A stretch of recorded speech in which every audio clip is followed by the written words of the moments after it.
Hello, winners and sinners. This is the God-fearing atheist. It's that time of year again that all kids prepare for and all parents fear. You know what I'm talking about. It is time to announce the Nobel Prize recipients for 2018. And it would be an understatement to say that the field of chemistry was a little competitive, but someone had to win and someone had to lose. And the winners are Frances Arnold for her work in directed evolution of enzymes, and to George Smith and Sir Gregory Winter for the phage display of peptides and antibodies. We have Frances Arnold on the line. Miss Arnold, can you explain how you came upon directed evolution? Engineers love to solve problems. And I think that mindset really set the way that I approached engineering the biological world. It's very hard to do that and do better than evolution, but as an engineer, I could come in and say, here are the features we want to have. What's the best process that was already invented by nature? It's called evolution. Wonderful. Just wonderful. Well, thank you for your time and congratulations on the award. Now, let's just turn our attention over to Team Creationist and see how they're holding up. Hey guys, stunning upset. Can y'all give us an overview of what you've been working on? For the time has come to Haseku and Hasebo and Amushikila Basitu and Alimureke and Otulamajide Kruti. Izino Lumurevi Shikila Pose. And no, tile baraki lo ho ho ho, fote bashela ha ha, ijula dikidi moza te borove abaste. Fascinating. Well, keep at it, guys. I'm sure you'll get there.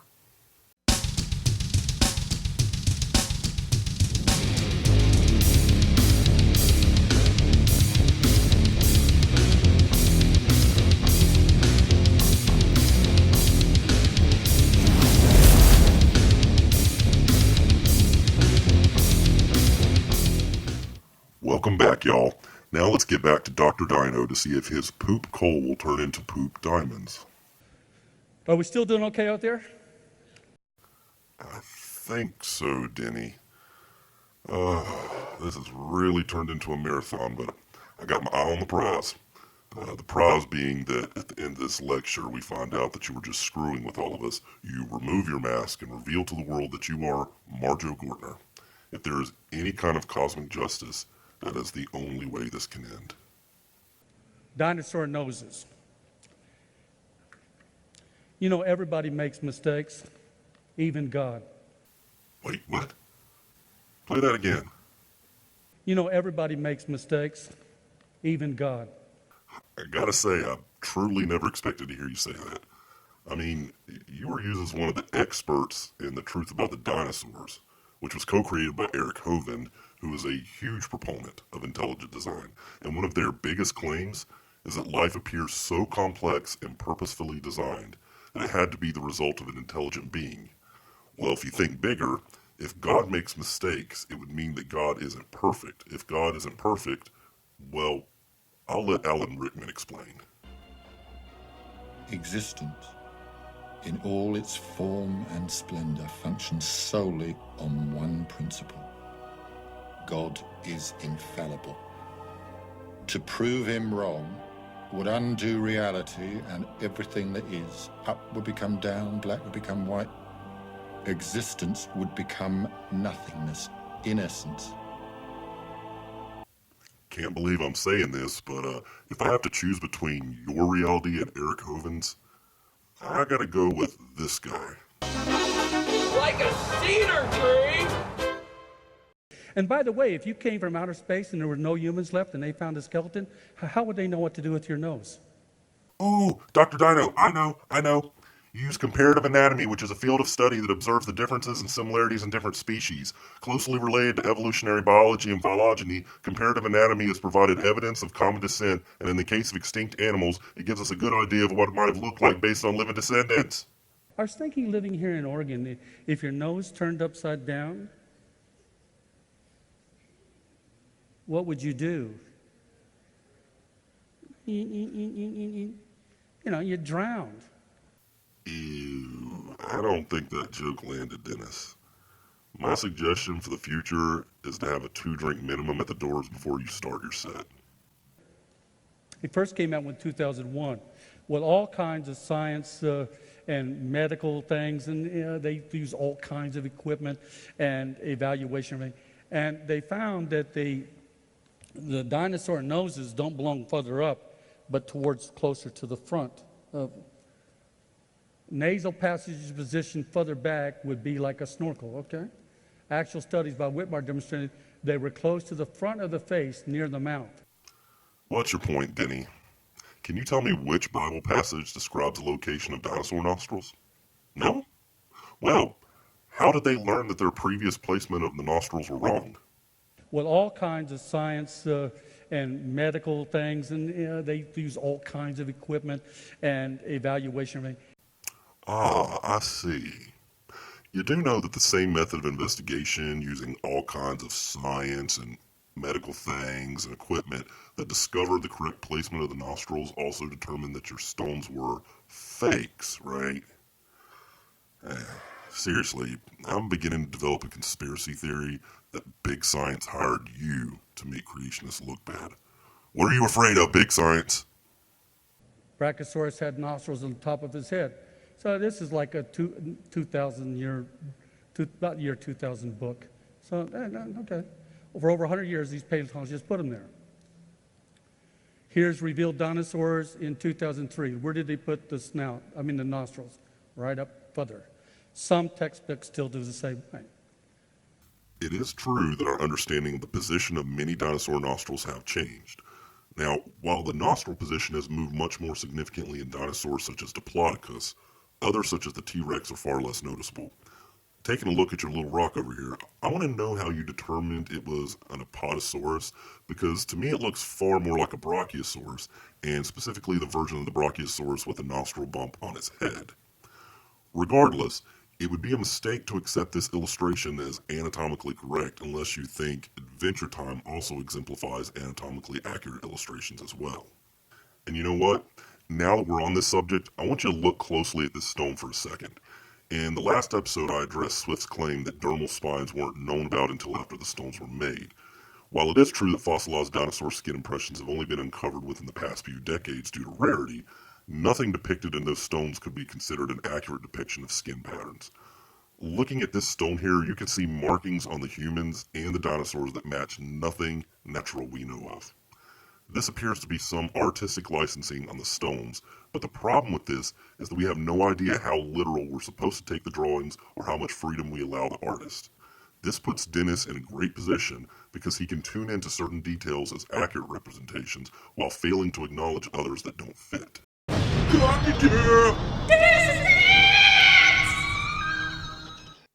So, here is right here. See this right here?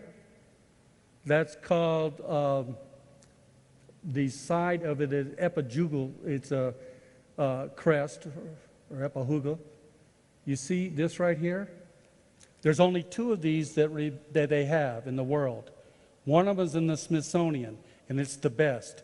And the guy, when he saw the stone, then he went back through collections, and he'd been studying this for 30 years, and he contacted me, and he said, wow, your Ica stone is anatomically correct. All the textbooks in the world are wrong. The area you're referring to there is called the quadrata jugal bone, which is present in some reptiles, amphibians, and birds even to this day. It's essentially what we would call the cheekbone on humans, although mammals don't have them anymore.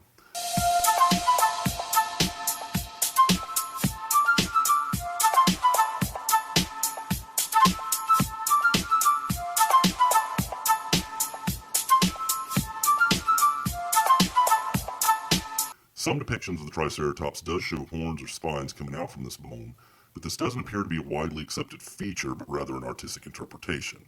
The fossil you show in your image there does not appear on skulls from the 2 accepted species of the genus Triceratops. And while I'm on the subject, I find it peculiar that this dinosaur is supposedly a Triceratops, given that although Triceratops is the most well-known of the ceratopsians, it's only one of many. I mean, the same could be said for the T-Rex depicted on the other stones. I mean, does it seem strange to you that the dinosaurs particularly illustrated on the stones were the dinosaurs most prevalent to the layman?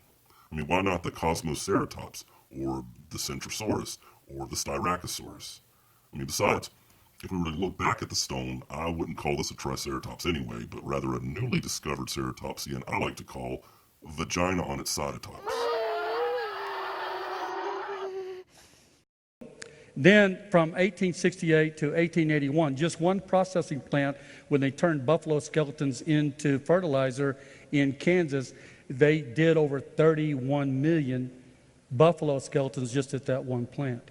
And yet if you go out and study these petroglyphs, and I've seen, part of a team, I haven't seen 8 million plus, but we've cataloged more than 8 million petroglyphs. There's only 4 of them in all the world that have buffaloes on them. And yet there were so many buffaloes. And there's a few that we found and that have dinosaurs. Okay. So, your point being that there were more dinosaurs around than buffalo? I gotta give you credit. You don't just make bullshit claims, you double down on it. So here's the epidural. Here's what he said to me. Dr. Swift. Oh, let me see if I can finish this for you. Dr. Swift, thank you. I've never laughed so hard in my life.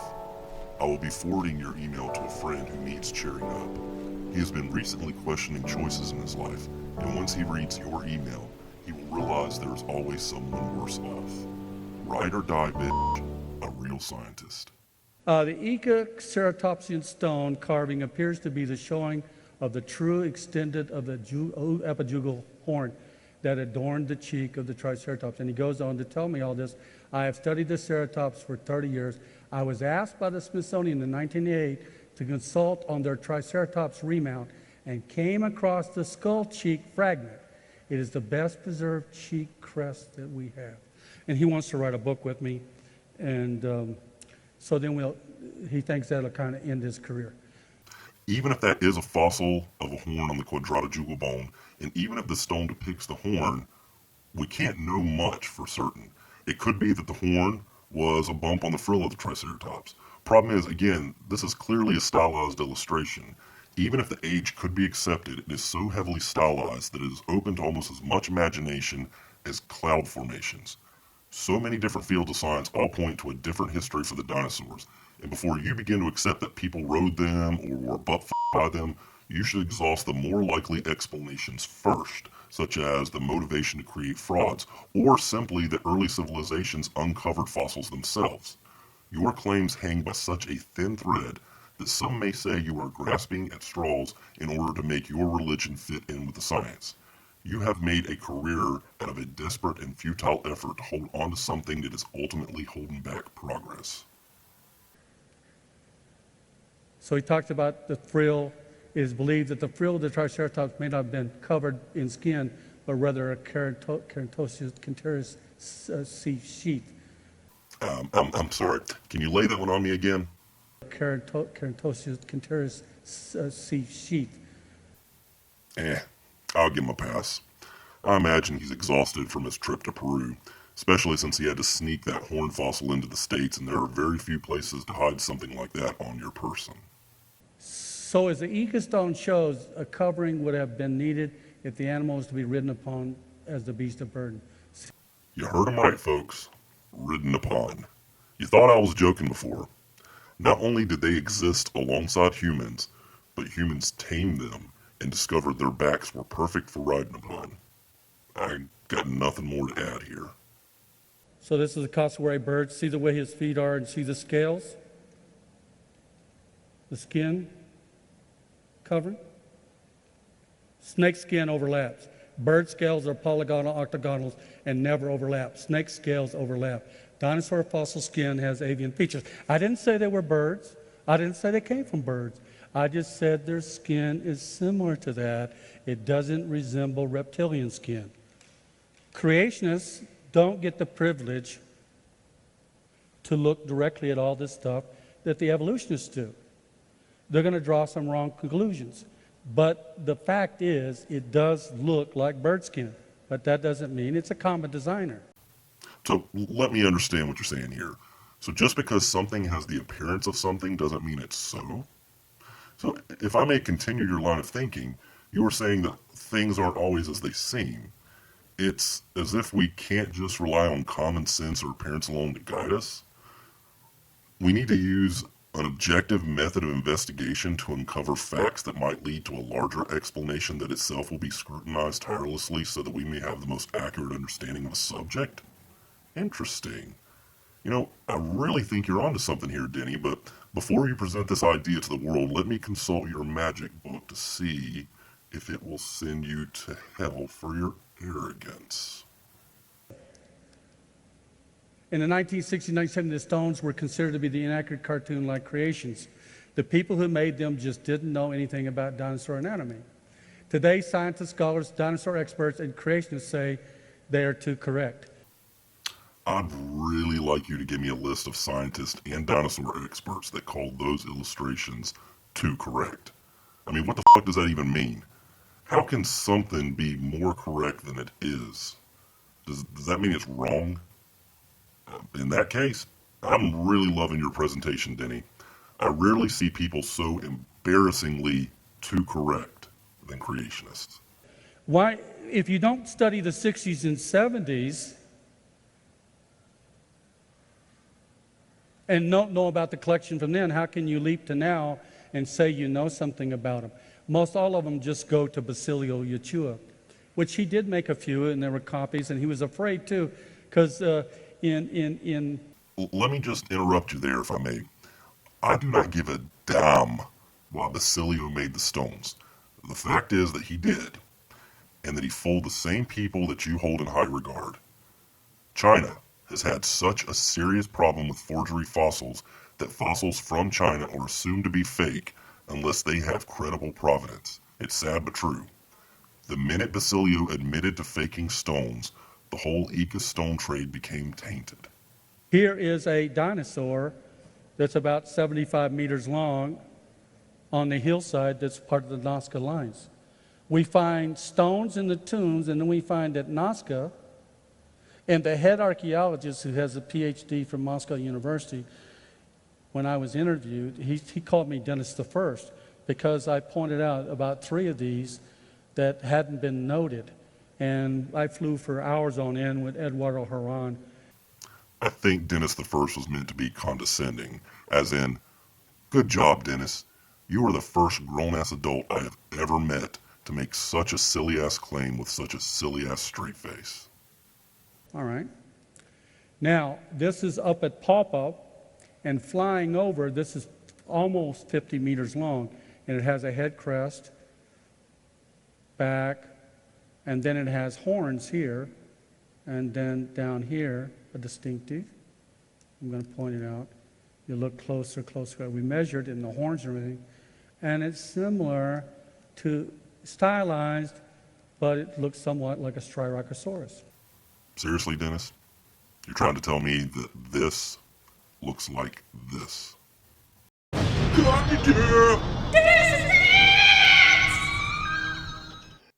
All right. Remember the night Jesus was brutally betrayed? I mean, I don't remember it personally, but I got the gist of it after the fact. Here's the God I know. He always leaves a Malchus's ear. In everybody's life, in your family, wherever it is, he always leaves evidence. Where would be the best place for God to deposit some of this evidence? The driest place on the planet, the Atacama Desert, which within 150 or 200 miles, you'll be deep in the Amazon, in the jungle, which I think there are a few dinosaurs might still live there. There was some ankylosaurs spotted just about 4 years ago. These natives talked about and described them as they came down by the river. Do you see how easy it is for you to claim that there are possibly dinosaurs still alive? Clearly, you've said that so often that it doesn't even sound absurd to you. I cannot say for certain that there is some dinosaur hidden away in some remote part of the world, but I need some good evidence to spend any time entertaining the idea. The world is full of so much possibility that we need to organize our efforts into the areas that present the most compelling evidence. This is reasonable. You are prioritizing your efforts as well, but instead of organizing them based on evidence, you're doing so based on what's most likely to support your preconceived beliefs. And your ideas will not sound so ridiculous to someone who also values their religion and their faith in spite of the evidence. Maybe your stones give you the extra comfort that faith can't. And normally I would say you're entitled to your own comfort, But when it comes at a cost for the rest of us, I have to speak up. Your ideas seem to fit very comfortably within creationism most of the time, and creationism can be a threat to science because children come into this world having nothing but blind trust in the people that care for them, and your explanations give others the idea that reality is anything they want it to be. There will always be a quack out there that tells people what they want to hear rather than forcing people to confront reality and the accuracy of their own beliefs. And as long as people like you continue to push this pseudoscience onto parents, who then push it onto their children, there will always be people like us who will fight you at every turn. Truth isn't democratic, and neither should be the freedom of thought that will lead us toward it.